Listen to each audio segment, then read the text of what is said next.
새로운 부부의 앞날에 건배.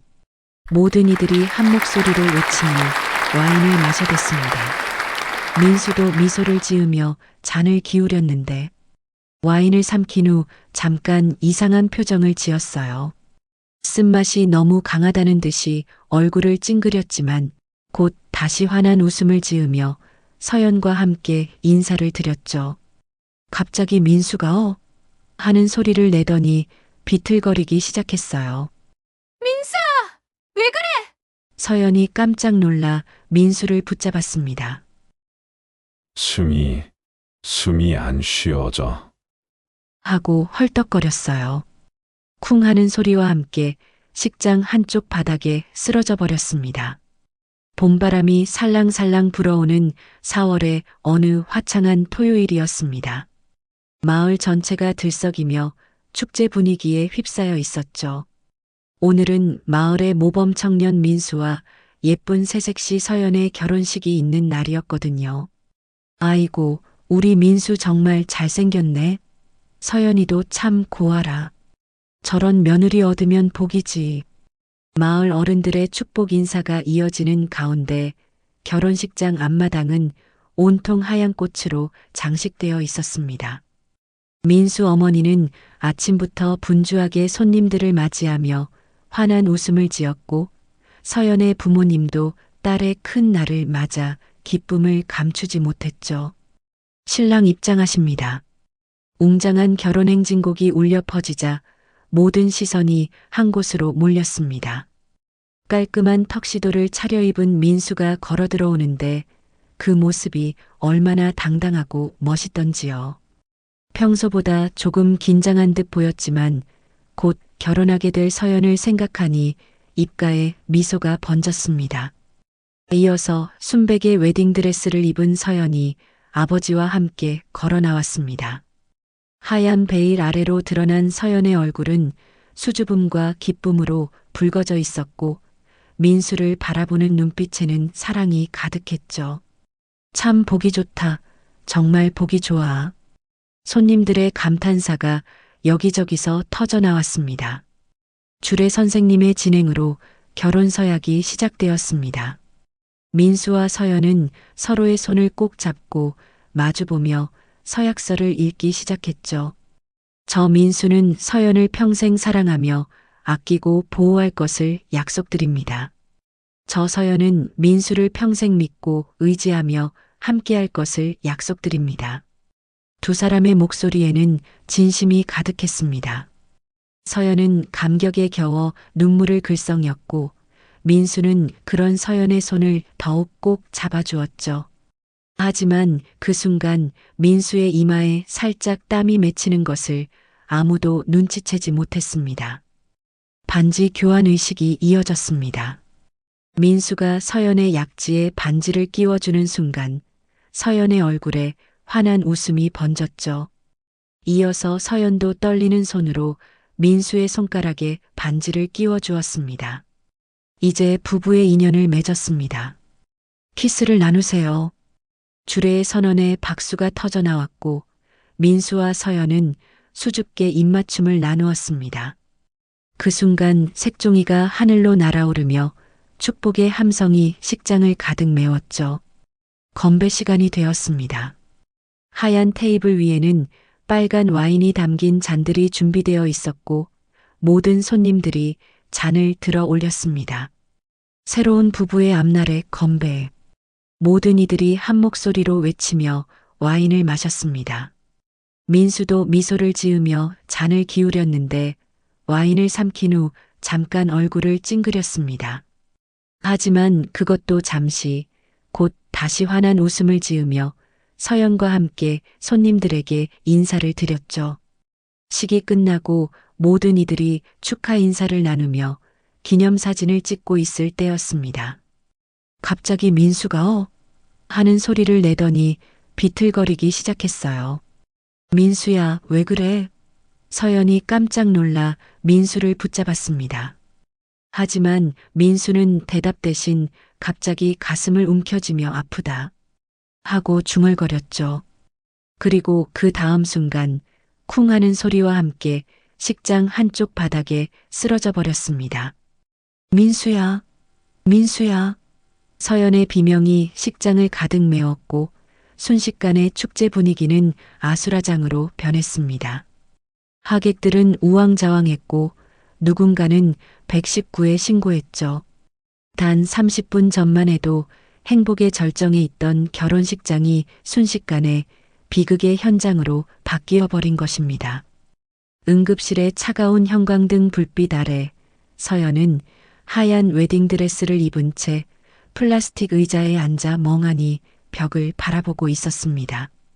30분 전만 해도 세상에서 가장 행복한 신부였는데 이제는 남편의 생사를 알 수 없는 상황이 되어버렸죠. 웨딩드레스 치마 끝자락이 차가운 바닥에 닿아 더러워졌지만 서연은 그런 것조차 신경 쓸 여력이 없었어요. 보호자 되시는 분 계십니까? 의사가 나와 조용히 말을 건넸습니다. 서연이 벌떡 일어나려는 순간 시어머니가 먼저 나섰어요. 저희가 보호자입니다. 서연은 당황했습니다. 아직 혼인신고도 하지 않았는데 벌써 며느리 취급을 받을 줄은 몰랐거든요. 더 이상한 건 시어머니의 차분한 태도였어요. 아들이 응급실에 실려온 상황인데도 전혀 동요하지 않았죠. 의사는 심각한 표정으로 입을 열었습니다.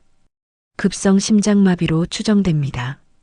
안타깝지만 이미 심장이 멈춘 지 오래되어서 소생시킬 수 없었습니다.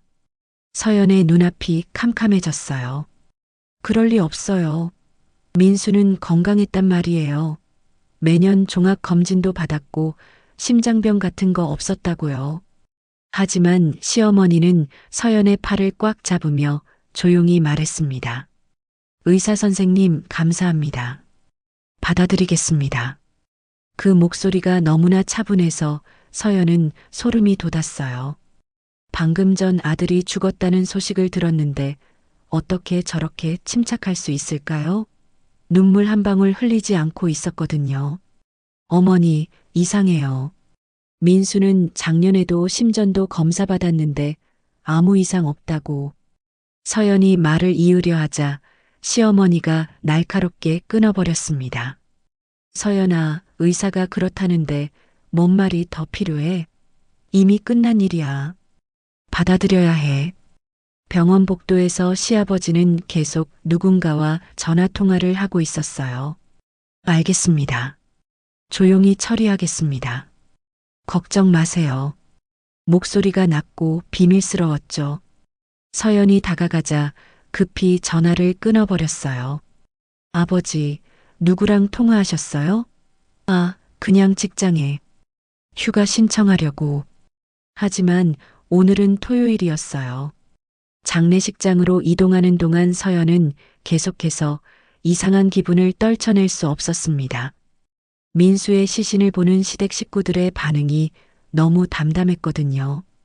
특히 시어머니는 눈물 한 방울 흘리지 않고 차분하게 장례 절차를 진행했어요. 서연아, 너무 슬퍼하지 마. 이런 일도 있는 거야. 문상객들이 줄을 이어왔지만 시댁 사람들은 모두 갑작스러운 일이라며 대충 넘어가려고만 했어요. 하지만 서연은 민수 친구들의 반응에서 뭔가 이상함을 느꼈습니다. 형이 요즘 스트레스가 많았나 봐요. 뭔가 고민이 있어 보이긴 했어요. 친구들은 하나같이 민수가 최근 들어 이상했다고 말했거든요. 무슨 고민이요?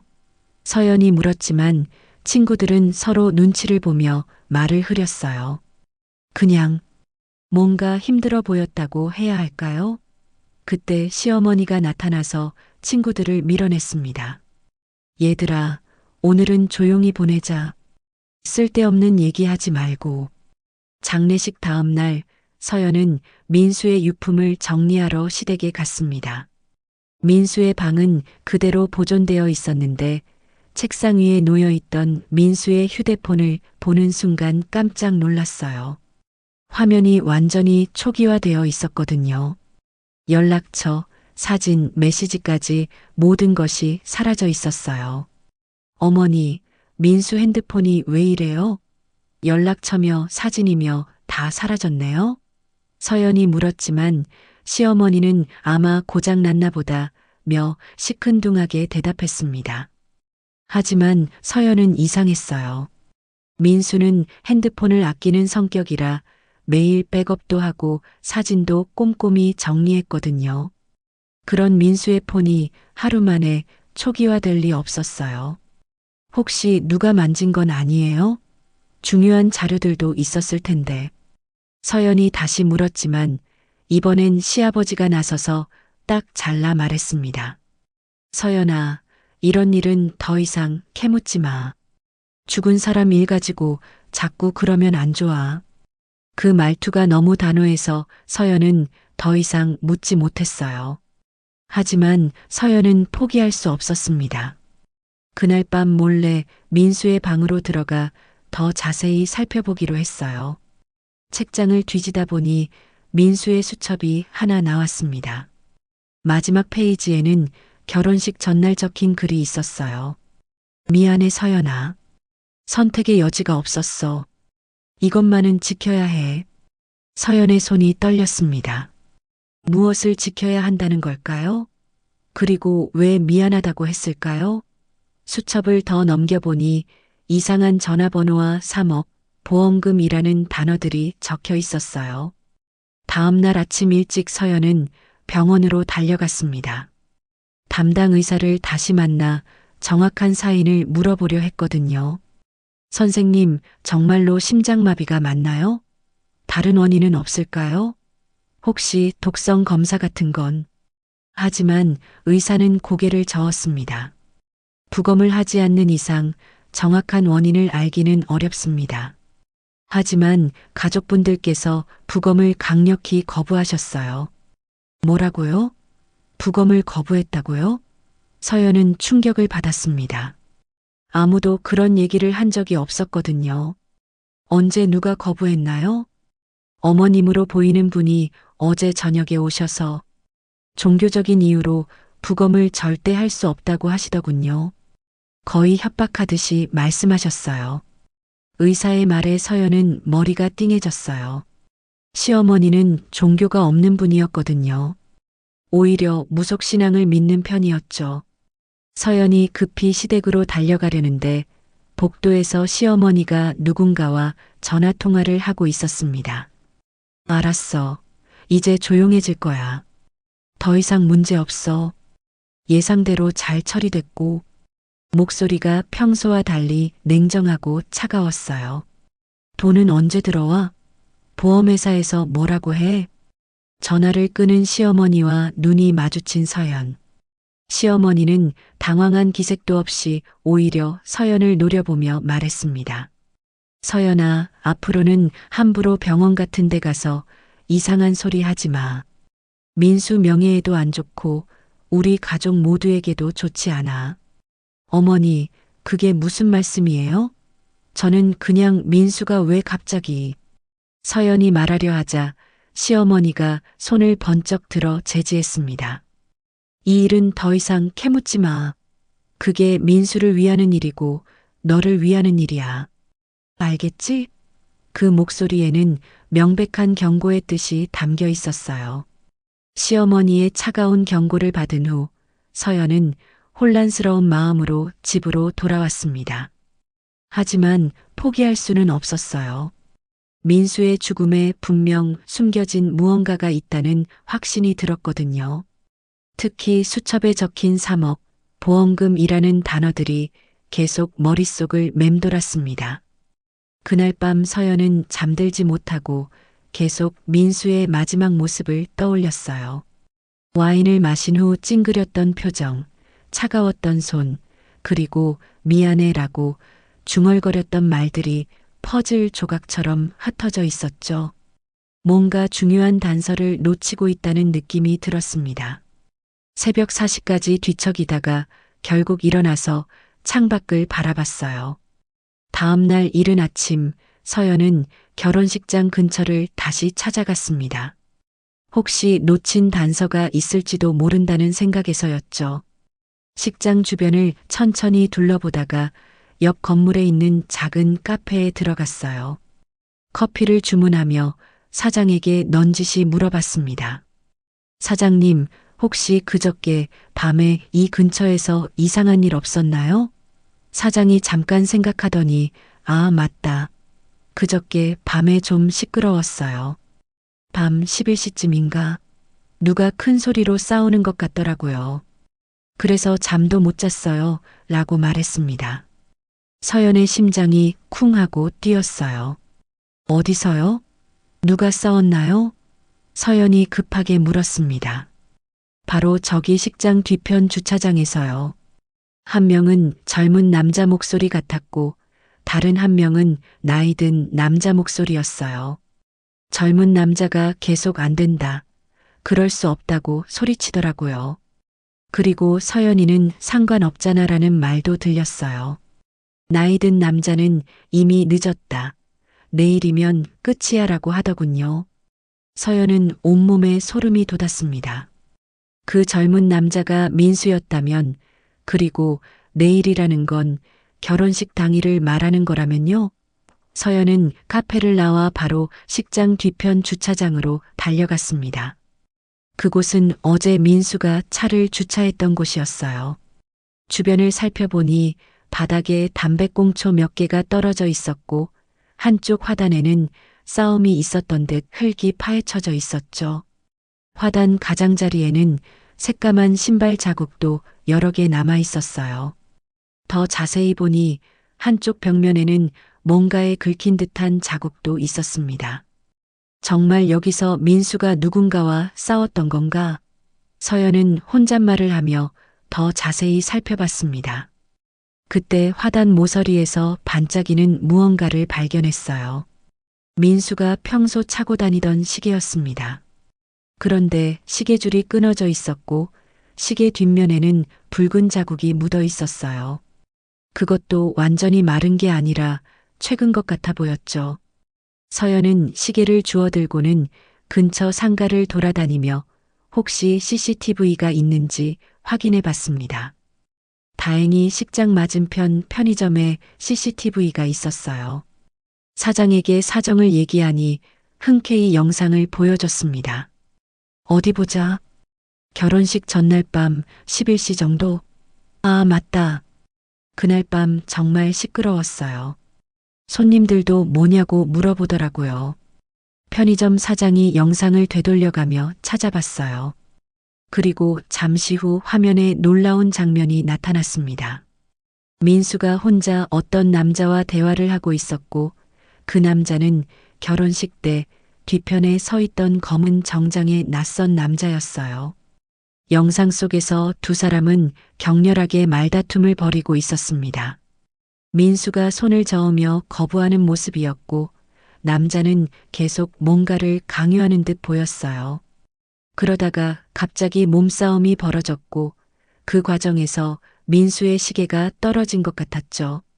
더 충격적인 건 그 남자가 민수에게 뭔가 작은 병 같은 것을 보여주고 있었다는 점이었어요. 민수는 그걸 보고 절망적인 표정을 지었습니다. 이 남자가 누구죠? 서연이 물었지만 편의점 사장은 모른다고 했어요. 처음 보는 사람이에요. 그런데 차량 번호는 찍혔을 거예요. 영상을 더 자세히 보니 검은색 벤츠의 번호판이 어렴풋이 보였습니다. 그리고 놀랍게도 그 차에서 내린 또 다른 인물이 있었어요. 바로 시어머니였습니다. 어머니도 거기 있었다고요? 서연은 믿을 수 없었어요. 영상 속 시어머니는 차 안에서 모든 걸 지켜보고 있었거든요. 민수와 낯선 남자가 싸우는 모습을 말이에요. 심지어 몸싸움이 끝난 후에는 민수에게 다가가서 뭔가 말을 하는 모습도 보였습니다. 서연은 영상을 휴대폰으로 촬영한 후 더 많은 정보가 필요하다고 생각했습니다. 그때 민수의 친구 영호가 생각났어요. 영호는 보험회사에서 일하고 있어서 이런 일에 밝았거든요. 무엇보다 장례식 때 뭔가 말하고 싶어 했던 친구였죠. 영호야, 나 서연이야. 혹시 시간 있어? 급한 일이 있어서. 서연이 전화를 걸었습니다. 영호는 즉시 만나자고 했어요. 누나, 어디 계세요? 제가 가서 만날게요. 사실 저도 형 일로 할 말이 있었거든요. 중요한 얘기요. 1시간 후 영호가 나타났습니다. 표정이 심각했어요. 누나, 형 일로 뭔가 이상한 점을 느끼셨죠? 서연은 고개를 끄덕이며 CCTV 영상을 보여줬습니다. 영호는 영상을 보더니 얼굴이 새하얗게 변했어요. 서연의 얼굴이 창백해졌습니다. 그럼 시어머니가 모든 걸 주도했다는 거네요? 역시 그랬구나. 누나, 사실 형이 1달 전부터 완전히 다른 사람 같았어요. 계속 누군가에게 쫓기는 것 같다고 하더라고요. 그리고 결혼 자체를 포기하고 싶다고도 했어요. 누나한테 미안하다면서 계속 울기도 했고요. 영호의 말에 서연은 더욱 충격을 받았습니다. 뭐라고? 결혼을 포기하고 싶다고? 네. 그런데 포기할 수 없는 이유가 있다면서요. 뭔가 큰 돈 문제에 얽혀 있다고 했어요. 형이 그러더라고요. 내가 결혼식 날 죽어야 모든 게 해결된다고. 처음엔 농담인 줄 알았는데 진짜였나 봐요. 서연의 온몸에 소름이 돋았습니다. 그게 무슨 뜻이야?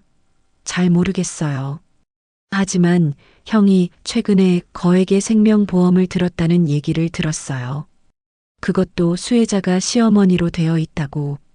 보험금이 3억이었어요. 형이 직접 말했거든요. 영호는 계속해서 충격적인 얘기를 털어놨습니다. 그리고 형이 결혼식 일주일 전부터 계속 이 근처 야산에 다녔어요. 혼자서 뭔가를 묻거나 숨기는 것 같았다고 하더라고요. 형이 직접 말했거든요. 만약에 자기한테 무슨 일이 생기면 반드시 야산을 찾아보라고. 큰 바위 밑에 뭔가 숨겨놨다고 했어요. 서연과 영호는 바로 식장 근처 야산으로 향했습니다. 민수가 자주 갔다는 그곳을 찾아보기로 한 거죠. 한참을 헤매다가 영호가 큰 바위를 발견했어요. 누나, 여기 뭔가 있어요. 바위 아래 작은 구멍에서 비닐봉지를 발견했습니다. 안에는 민수의 편지와 작은 녹음기가 들어 있었어요. 편지를 펼쳐보니 민수의 절망적인 심정이 고스란히 드러나 있었습니다. 서연과 영호는 떨리는 손으로 민수의 편지를 펼쳐 읽기 시작했습니다. 서연아, 이 편지를 읽고 있다면 내 계획이 실행됐다는 뜻이야. 미안해, 정말 미안해. 하지만 이게 너와 우리 가족을 지키는 유일한 방법이었어. 편지의 첫 문장부터 서연의 가슴을 찢어 놓았어요. 아버지가 남긴 빚이 5억이었어. 사채업자들이 집을 담보로 잡고 있었고 어머니는 이미 몇 달 전부터 그들과 거래를 하고 있었어. 내가 생명보험에 가입하고 6개월 안에 사고를 당하면 3억을 받을 수 있다고 했지. 어머니는 그 돈으로 빚을 갚고 나머지는 본인이 가지겠다고 했어. 영호는 경악했습니다. 누나, 이거 완전히 계획된 살인이잖아요. 하지만 편지는 더 충격적인 내용이 이어졌어요. 하지만 너와 결혼하게 되면서 모든 게 달라졌어. 어떻게 새 출발을 앞둔 너를 두고 갈 수 있겠어? 그래서 어머니에게 계획을 취소하자고 했는데 어머니가 돌변했어. 이미 늦었다. 넌 어차피 죽어야 한다고 하더라. 그리고 충격적인 말을 했어. 만약 내가 거부하면 너에게 똑같은 일이 벌어질 거라고. 서연의 손이 덜덜 떨렸습니다. 시어머니가 자신을 위협했다는 게 믿어지지 않았어요. 서연아, 어머니는 이미 너의 생명보험도 알아보고 있었어. 결혼하면 자동으로 배우자가 수혜자가 되는 상품이 있다면서. 내가 죽고 6개월 후면 너도 사고를 당할 예정이었어. 영호가 녹음기를 틀어봤습니다. 안에서는 민수와 시어머니의 대화가 들려왔어요. 엄마, 제발 그만해요. 서연이는 죄가 없잖아요. 민수야, 이미 시작된 일이야. 5억 빚을 어떻게 갚을 거야? 우리 가족이 길거리에 나앉길 원해? 그렇다고 해서 살인을. 살인이 아니야. 사고지, 사고. 녹음기에서 들려오는 시어머니의 목소리는 서연이 알던 따뜻한 모습과는 전혀 달랐어요. 차갑고 계산적이었죠. 박철수 씨가 모든 걸 깔끔하게 처리해 줄 거야. 독성 물질을 와인에 타면 심장마비로 보이거든. 부검만 안 하면 완벽해. 서연은 구역질이 났습니다. 결혼식 당일 마셨던 그 특별한 와인이 독이 든 것이었다니요.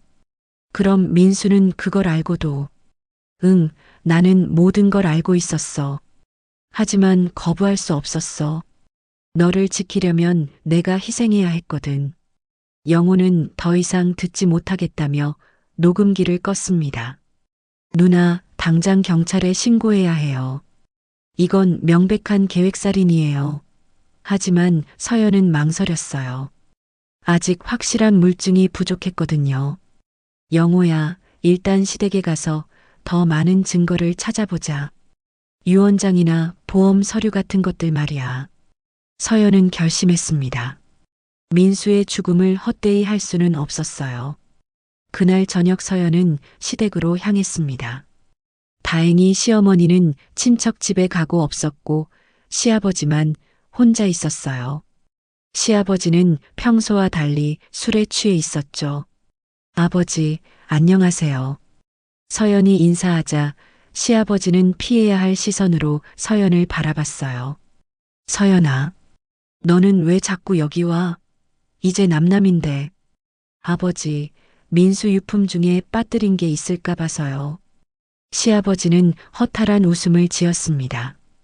유품이라. 그놈이 뭔 유품이 있겠어. 빚만 잔뜩 남기고 갔는데. 그 말에서 서연은 묘한 원망의 기색을 감지했어요. 마치 민수의 죽음을 탓하고 있는 것 같았죠. 서연은 민수의 방으로 들어가 서랍을 뒤지기 시작했습니다.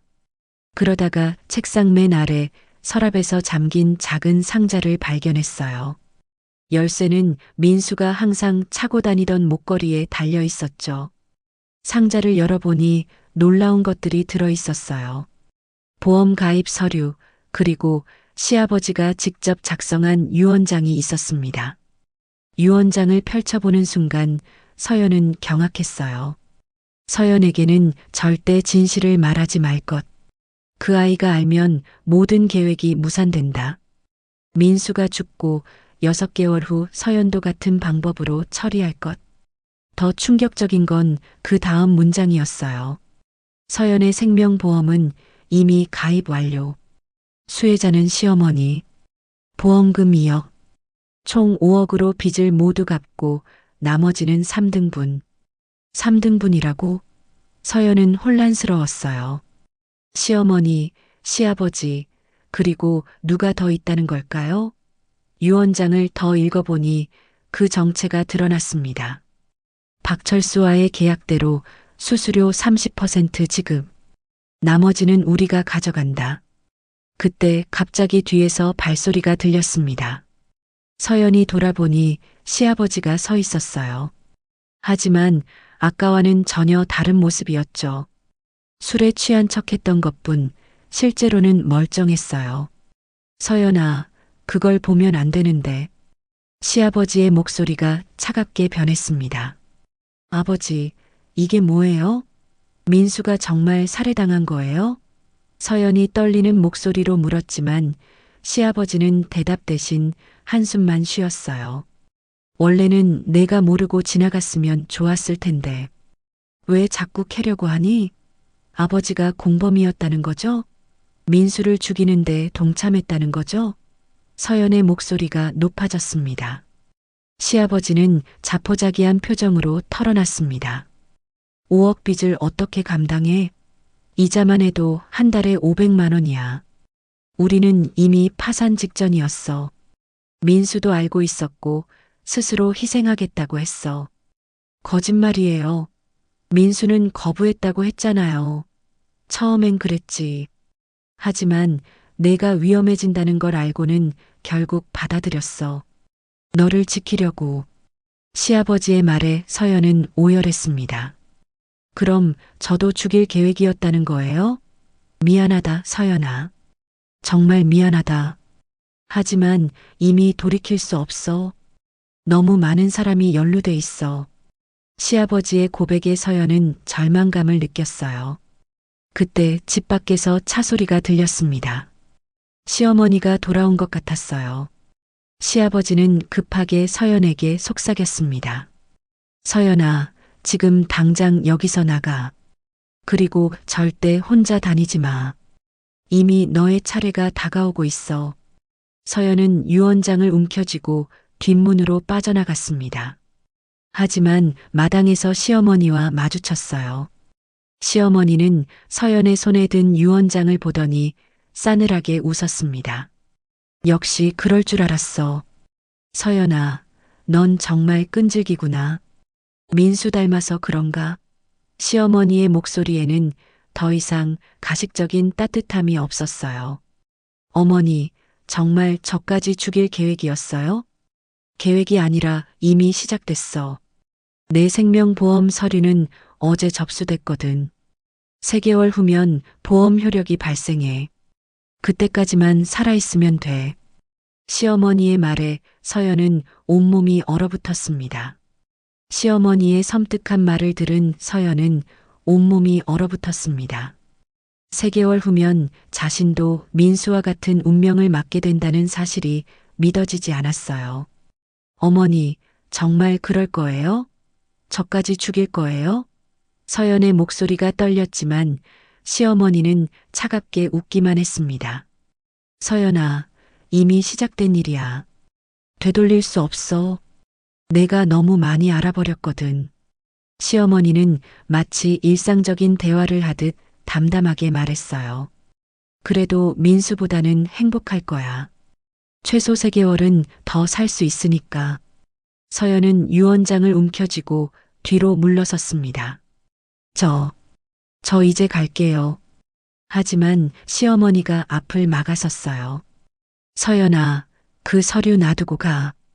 그게 너한테도 좋을 거야. 싫어요. 이건 민수가 남긴 증거예요. 그때 집안에서 시아버지가 나왔습니다. 여보, 그만해. 서연이는 보내주자. 하지만 시어머니는 시아버지를 노려봤어요. 당신도 이제 와서 약해지면 어떡해? 이미 공범인데. 시아버지는 고개를 떨구며 더 이상 말하지 못했습니다. 서연은 그 틈을 타서 집을 빠져나왔습니다. 하지만 마음은 더욱 무거워졌어요. 이제 정말 혼자가 된 기분이었거든요. 집으로 돌아온 서연은 영호에게 급히 전화를 걸었습니다. 영호야, 큰일 났어. 시댁에서 유언장을 찾았는데 내 생명보험도 이미 가입됐대. 서연이 떨리는 목소리로 말하자 영호는 깜짝 놀랐어요. 뭐라고요? 누나도 위험하다는 거예요? 서연은 영호에게 시댁에서 있었던 일을 모두 털어놨습니다. 영호는 듣고 있다가 중간에 끊었어요. 누나, 당장 경찰서 가세요. 이건 연쇄살인 계획이에요.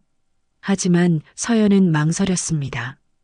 아직 확실한 증거가 부족해. 유언장만으론 부족할 것 같아. 그럼 결혼식 영상을 다시 봅시다. 분명 뭔가 놓친 게 있을 거예요. 영호의 제안에 서연은 고개를 끄덕였어요. 둘은 서연의 집에서 만나 결혼식 영상을 자세히 분석하기 시작했습니다. 영상을 천천히 돌려보다가 건배 장면에서 멈췄어요. 누나, 여기 보세요. 민수영이 와인을 마신 후 표정이 이상해요. 영호가 화면을 확대해서 보여줬습니다.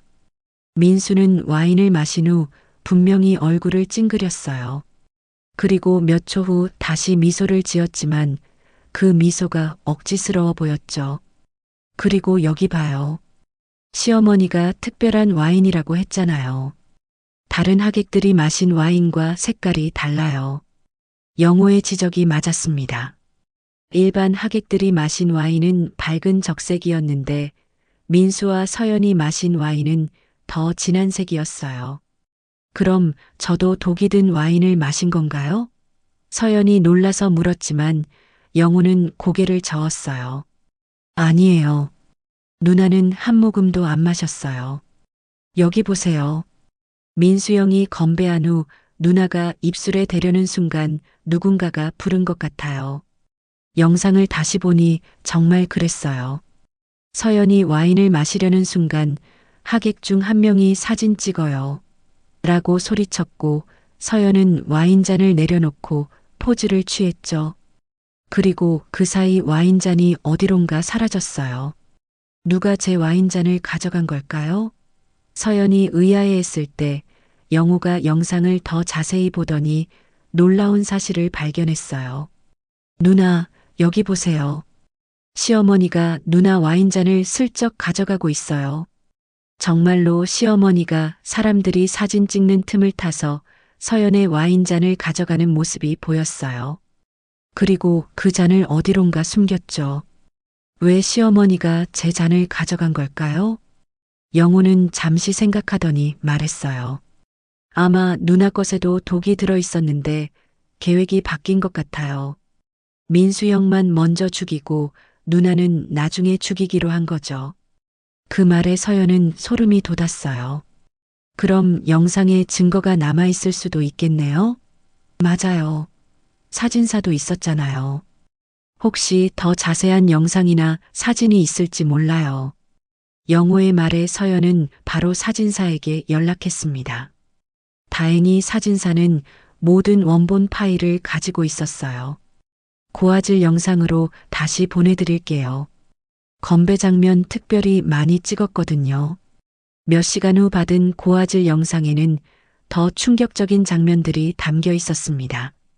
시어머니가 민수의 와인잔에 몰래 뭔가를 타는 장면이 선명하게 보였어요. 작은 병에서 투명한 액체를 몇 방울 떨어뜨리는 모습이었죠. 그리고 서연의 잔에도 같은 짓을 했지만 계획이 바뀌어서 도로 가져간 것 같았어요. 이제 확실한 증거가 생겼네요. 영호가 흥분해서 말했지만 서연은 여전히 불안했어요. 하지만 이것만으론 부족할 것 같아. 그 독이 뭔지, 어디서 구했는지도 알아야 해. 그때 서연의 휴대폰이 울렸습니다. 모르는 번호였어요. 여보세요? 서연 씨죠? 박철수입니다. 그 이름을 듣는 순간 서연의 심장이 쿵 하고 뛰었어요. 민수의 편지에서 봤던 바로 그 이름이었거든요. 왜 전화하셨어요? 만나서 얘기할 게 있어요. 혼자 나오세요. 민수 씨 일로 중요한 얘기가 있거든요. 박철수의 목소리는 차갑고 위협적이었어요. 만나서 뭘 얘기한다는 거예요? 서연 씨도 아시잖아요. 이미 모든 게 결정된 일이라는 걸. 하지만 협조하시면 조금 더 편하게 해드릴 수 있어요. 그 말에 서연은 온몸이 떨렸어요. 정말로 자신을 죽이려는 계획이 진행되고 있다는 걸 실감했거든요. 싫어요. 경찰에 신고할 거예요. 그러시면 안 돼요. 지금 서연 씨 집 앞에 제 사람들이 있거든요. 그리고 부모님 집에도. 박철수의 협박에 서연은 절망했어요. 정말 사방이 막힌 것 같았거든요. 영호가 서연의 상황을 보고 휴대폰을 빼앗아 말했어요. 야, 이 새끼야. 지금 협박하는 거야? 하지만 박철수는 웃으며 대답했어요. 협박이 아니라 제안이에요. 내일 밤 10시 결혼식장 뒤편 야산에서 만나요. 혼자 오세요. 전화가 끊어진 후 서연과 영호는 어떻게 해야 할지 몰라 했어요. 누나, 당장 경찰서 가요. 하지만 서연은 고개를 저었어요. 부모님이 위험해져. 일단 내일 만나서 어떤 얘기를 하려는지 들어보자. 너무 위험해요. 괜찮아. 녹음기를 가지고 가서 모든 대화를 녹음할 거야. 그러면 확실한 증거가 될 테니까. 서연은 결심했습니다. 이제 정말 마지막 승부를 벌일 때가 온 것 같았어요. 그날 밤 서연은 민수의 사진을 보며 다짐했습니다. 민수야, 반드시 진실을 밝혀낼게. 그리고 내 죽음을 헛되이 하지 않을게. 하지만 마음 한편으로는 내일이 자신의 마지막 날이 될지도 모른다는 불안감이 스며들었어요. 박철수와의 만남을 앞둔 서연은 잠을 이룰 수 없었습니다. 새벽 3시 서연은 민수의 유품을 다시 한번 정리하며 놓친 단서가 없는지 살펴봤어요. 그러다가 민수의 지갑 안쪽에서 작은 메모 하나를 발견했습니다. 김 변호사 마이너스 보험 상담 마이너스 3월 15일이라고 적혀 있었죠. 김 변호사? 서연은 그 이름이 낯설었어요. 민수가 왜 변호사를 만났을까요? 더구나 결혼 한 달 전에 말이에요.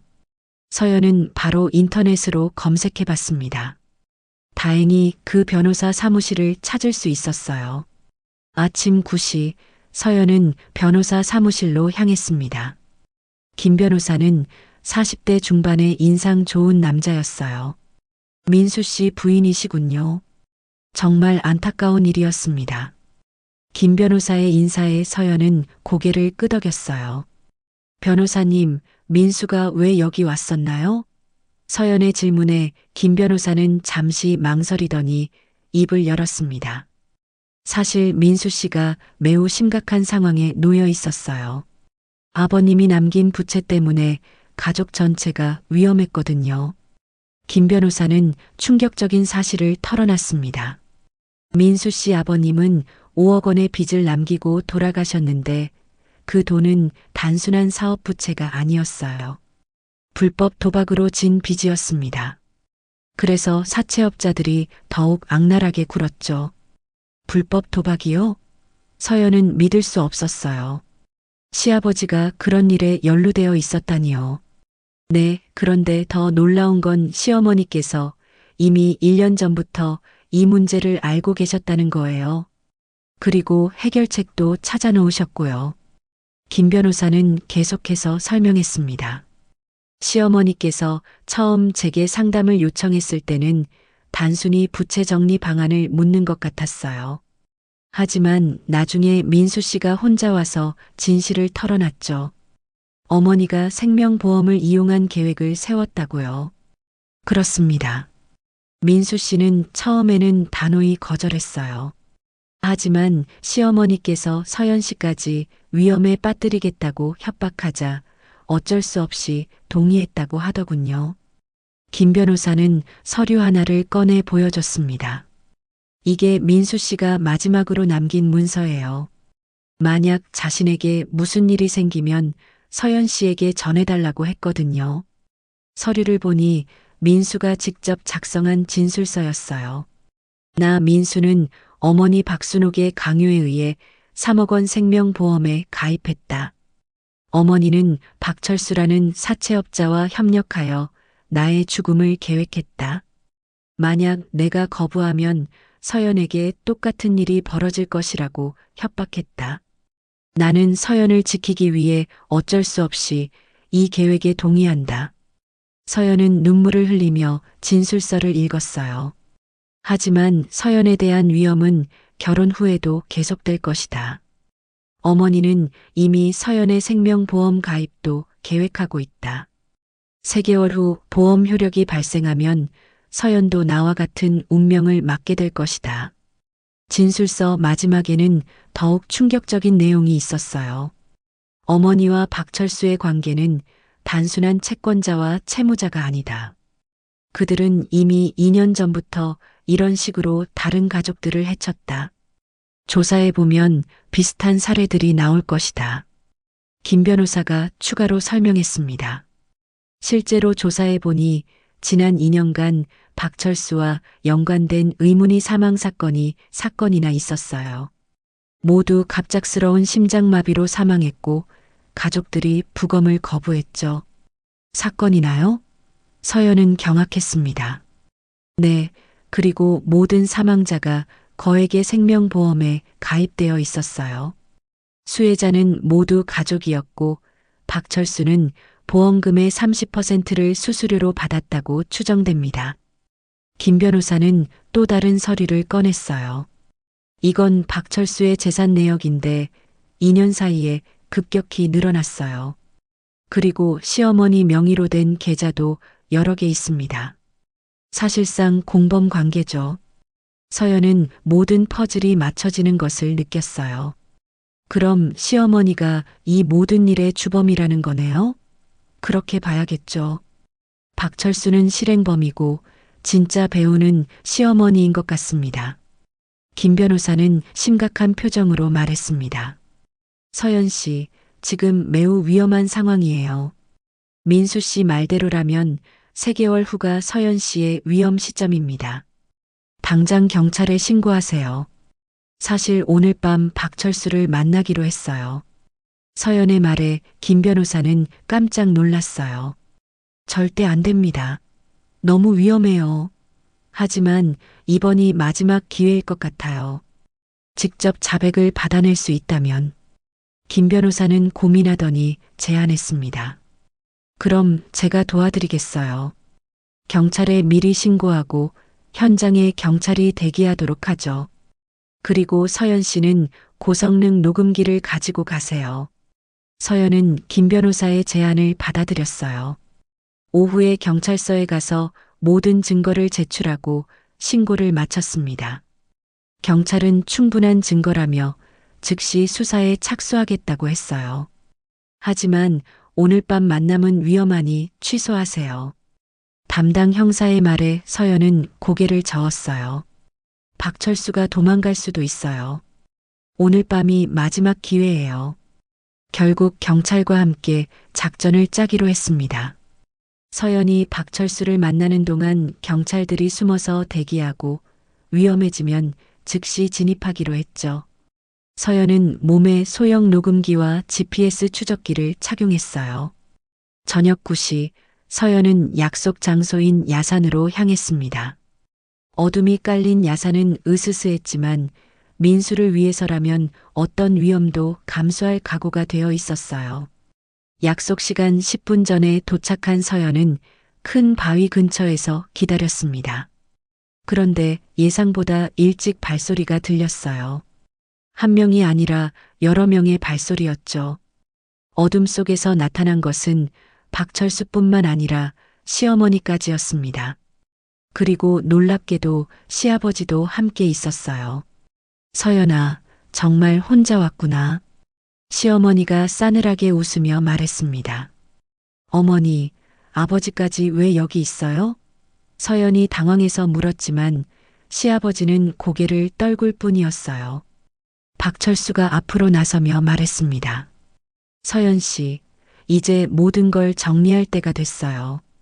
서연은 뒤로 물러서며 녹음기가 제대로 작동하는지 확인했어요. 이제 진짜 마지막 승부가 시작된 것 같았습니다. 어둠 속에서 박철수, 시어머니, 시아버지가 모두 나타나자 서연은 온몸이 긴장됐습니다. 예상했던 것보다 훨씬 위험한 상황이었어요. 서연 씨, 정말 끈질기시네요. 이렇게까지 파고들 줄은 몰랐어요. 박철수가 비웃듯 말했습니다. 그냥 조용히 당하고 살았으면 편했을 텐데. 시어머니가 차갑게 말하며 서연에게 다가왔어요. 어머니, 정말 저까지 죽일 생각이세요? 서연이 떨리는 목소리로 물었지만 시어머니는 아무렇지 않게 대답했어요. 죽인다는 게 아니라 정리하는 거야. 민수 다음 순서가 내 차례라고 했잖아. 그 말에 서연은 소름이 돋았어요. 사람의 생명을 마치 물건 정리하듯 말하고 있었거든요. 박철수가 호주머니에서 작은 병을 꺼내 보였습니다. 이게 민수 씨를 보낸 그 물질이에요. 무색무미하고 심장마비를 유발하죠. 사후 3시간이 지나면 완전히 분해돼서 부검해도 찾을 수 없어요. 민수는 정말 그걸로. 서연이 말을 잇지 못하자 시어머니가 냉정하게 대답했어요. 그래, 결혼식 와인에 탔지. 처음엔 너 것에도 넣었는데 계획을 바꿔서 민수만 먼저 보낸 거야. 서연은 녹음기가 제대로 작동하고 있는지 확인하며 더 많은 자백을 받아내려 했어요. 왜요? 왜 이런 끔찍한 일을 하셨어요? 끔찍하다고? 이게 우리가 살 수 있는 유일한 방법이었어. 시어머니의 목소리에 분노가 섞였습니다. 5억 빚을 어떻게 갚아? 이자만 해도 한 달에 500만 원이야. 우리 가족이 다 죽을 판이었다고. 그러면서 시어머니는 더 충격적인 말을 했어요. 그런데 박철수 씨가 좋은 방법을 알려줬지. 생명보험을 이용하면 빚도 갚고 돈도 남는다고. 실제로 다른 가족들도 성공했다고 하더라. 서연은 김 변호사에게 들었던 사건의 의문사가 떠올랐어요. 다른 가족들이요? 혹시 지난 2년간 사건 말씀하시는 거예요? 서연의 질문에 박철수와 시어머니가 눈빛을 주고받았어요. 역시 많이 알아냈네요. 그렇다면 더 이상 살려둘 수 없겠어요. 박철수가 서연에게 한 걸음 다가오며 말했습니다. 처음엔 단순 사채 업체였어요. 하지만 박순옥 씨를 만나면서 새로운 사업을 시작하게 됐죠. 훨씬 수익성이 좋거든요. 새로운 사업이라고요? 생명보험 사기죠. 빚에 허덕이는 가족들을 찾아서 이런 제안을 하는 거예요. 가족 중 한 명이 희생하면 모든 게 해결된다고. 박철수의 말에 서연은 경악했어요. 시어머니가 추가로 설명했습니다. 우리가 첫 번째는 아니야. 이미 김 씨 가족, 이 씨 가족, 박 씨 가족, 최 씨 가족이 성공했어. 모두 빚을 깨끗하게 정리했지. 5가족이나 되는 사람들이 이런 끔찍한 일을 당했다니요. 그럼 시아버지도 공범이었다는 거네요? 서연이 시아버지를 바라보며 물었어요. 시아버지는 고개를 들지 못하고 있었지만 시어머니가 대신 대답했어요. 처음엔 반대했어. 하지만 5억 빚을 감당할 수 없다는 걸 알고 나서는 동의했지. 가족을 지키려면 어쩔 수 없는 선택이었다고. 시어머니의 말에 시아버지는 여전히 침묵했어요. 박철수가 시계를 보며 말했습니다. 이제 시간이 됐네요. 서연 씨, 마지막으로 할 말 있으면 하세요. 그 순간 서연은 경찰이 주변에 숨어 있다는 걸 떠올렸어요. 조금만 더 시간을 끌면 될 것 같았죠. 잠깐 한 가지만 더 물어볼게요. 제 생명보험은 언제 가입한 거예요? 3일 전이야. 내가 너무 많이 알아채기 시작해서 계획을 앞당겼어. 원래는 3개월 후 예정이었는데. 시어머니의 자백에 서연은 놀랐어요.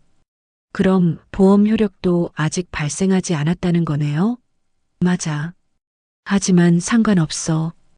우리한테는 다른 방법이 있거든. 박철수가 의미심장하게 웃었어요.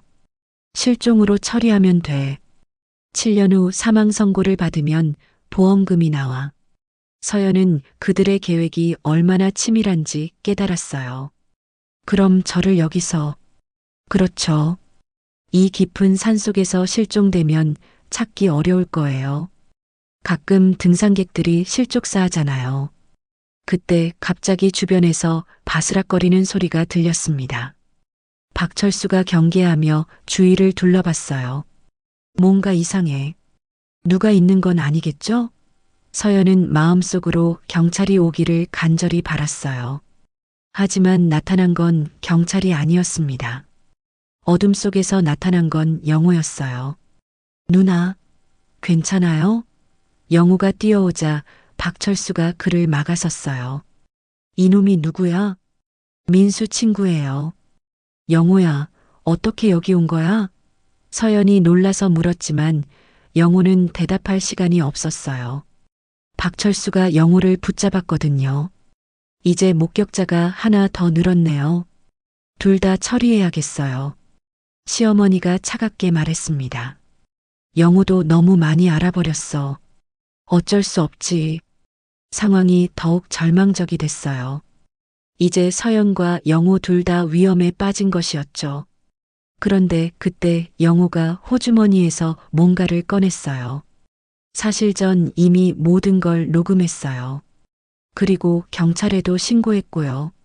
영호의 말에 박철수와 시어머니의 얼굴이 굳었어요. 뭐라고? 누나가 위험할 것 같아서 몰래 따라왔거든요. 그리고 여기서 나눈 대화 전부 녹음됐어요. 영우가 녹음기를 보여주자 박철수가 달려들려 했어요. 바로 그때였습니다. 경찰이다. 모두 손들어. 사방에서 경찰들이 나타났어요. 서연이 몸에 착용한 GPS 추적기 덕분에 정확한 위치를 파악할 수 있었던 거죠.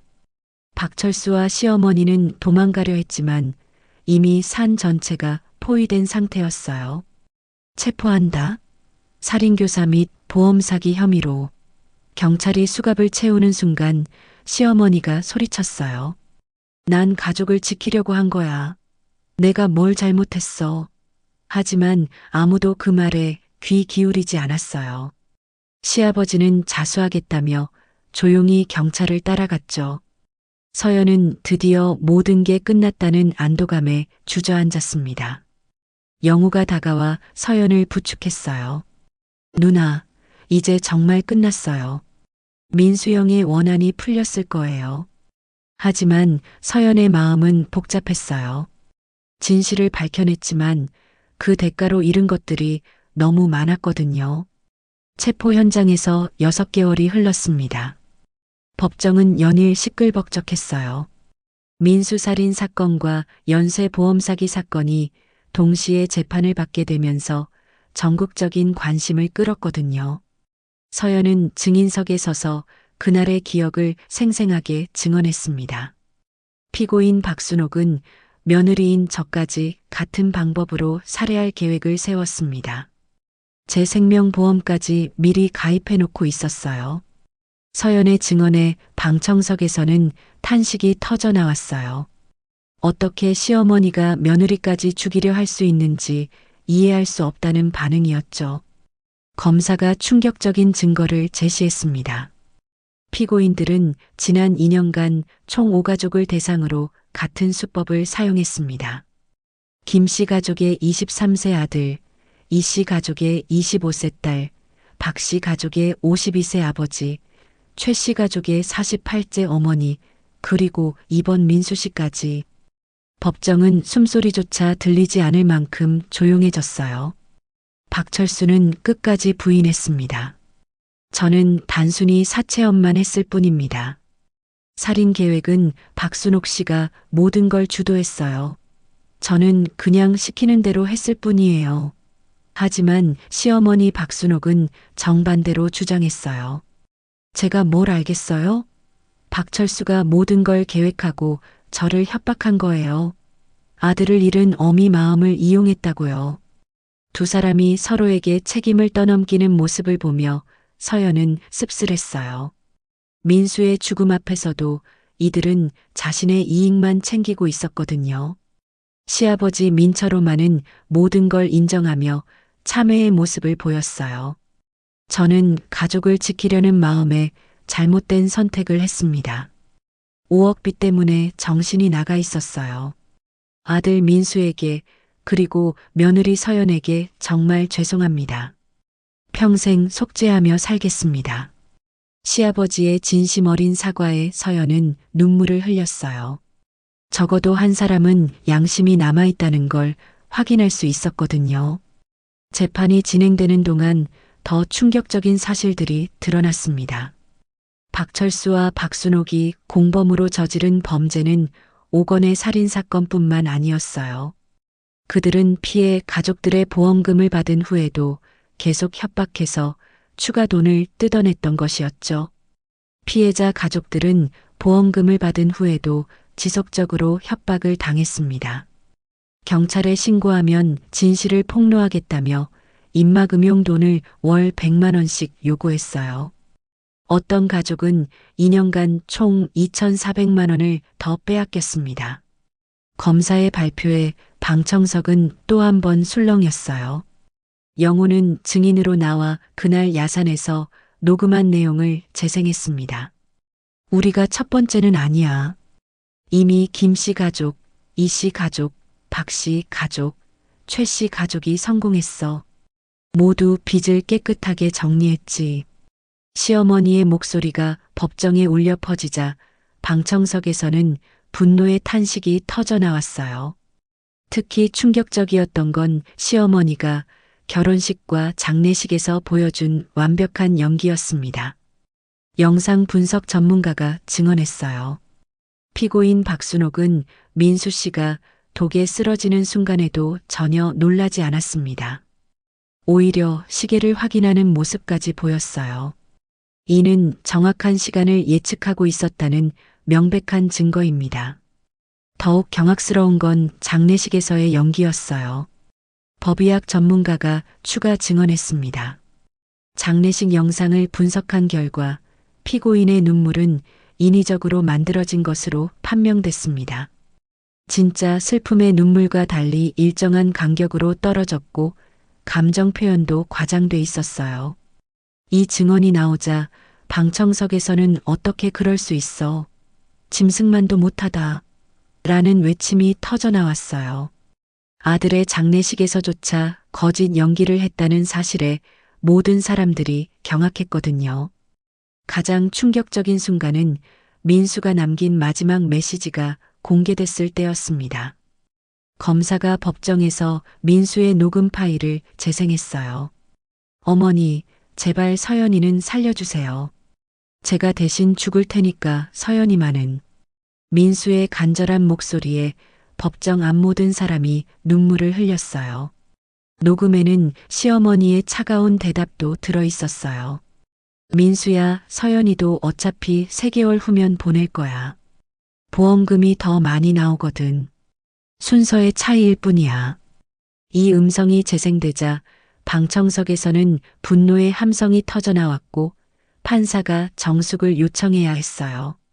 판사는 엄중한 표정으로 최종 판결을 선고했습니다. 피고인 박철수, 연쇄살인교사 및 조직적 보험사기 혐의로 무기징역에 처한다. 피고인 박순옥, 존속살해교사 및 며느리 살해미수 혐의로 무기징역에 처한다. 피고인 민철호는 살인방조 혐의로 징역 15년에 처한다. 판결이 선고되는 순간 시어머니는 마지막까지 소리쳤어요. 저는 억울해요. 5억 빚을 어떻게 갚아요? 가족을 지키려고 한 건데 왜 저만 나쁜 사람이 되는 거예요? 민수도 동의했다고요. 하지만 법정 경비가 그를 끌고 나가며 목소리는 점점 멀어졌어요. 재판이 끝난 후 서연은 수많은 기자들에게 둘러싸였습니다. 6개월간의 재판 과정이 어떠셨나요? 힘들었지만 진실을 밝혀낼 수 있어서 다행입니다. 민수가 마지막에 남긴 메시지와 증거들 덕분이에요. 서연이 차분하게 대답했어요. 민수 씨가 남긴 진짜 마지막 메시지는 무엇이었나요? 기자의 질문에 서연은 잠시 눈을 감았어요. 그리고 떨리는 목소리로 말했습니다. 사랑한다고 했어요. 그리고 반드시 진실을 밝혀서 다른 피해자가 생기지 않도록 해달라고 했죠. 사실 민수가 야산에 묻어둔 편지에는 서연만을 위한 마지막 문장이 하나 더 있었어요. 서연아, 나 때문에 너무 슬퍼하지 마. 이 모든 일이 끝나면 새로운 시작을 해. 너는 행복할 자격이 있어. 그리고 언젠가 좋은 사람을 만나서 다시 웃으며 살기를 바라. 그게 나의 진짜 소원이야. 재판이 모두 끝난 1년 후 봄이 다시 찾아왔습니다. 서연은 민수의 묘소를 찾았어요. 무덤 앞에 하얀 백합을 놓고 조용히 말했습니다. 민수야, 모든 게 끝났어. 내가 바랐던 대로 진실이 모두 밝혀졌고 다른 가족들도 더 이상 피해를 당하지 않을 거야. 서연은 잠시 말을 멈췄다가 미소를 지으며 계속했어요. 그리고 나도 새로운 시작을 했어. 내가 원했던 것처럼 다시 웃으며 살고 있어. 상담센터에서 비슷한 피해를 당한 가족들을 돕는 일을 하고 있거든. 바람이 불어와 서연의 머리카락을 흘렸어요. 마치 민수가 고맙다고 대답하는 것 같았죠. 묘소를 나서는 서연의 뒤로 따뜻한 봄 햇살이 비쳤습니다. 그 햇살은 새로운 희망을 상징하는 것 같았어요. 서연은 민수와의 아름다운 추억을 가슴에 간직한 채 새로운 봄을 향해 당당히 걸어갔습니다.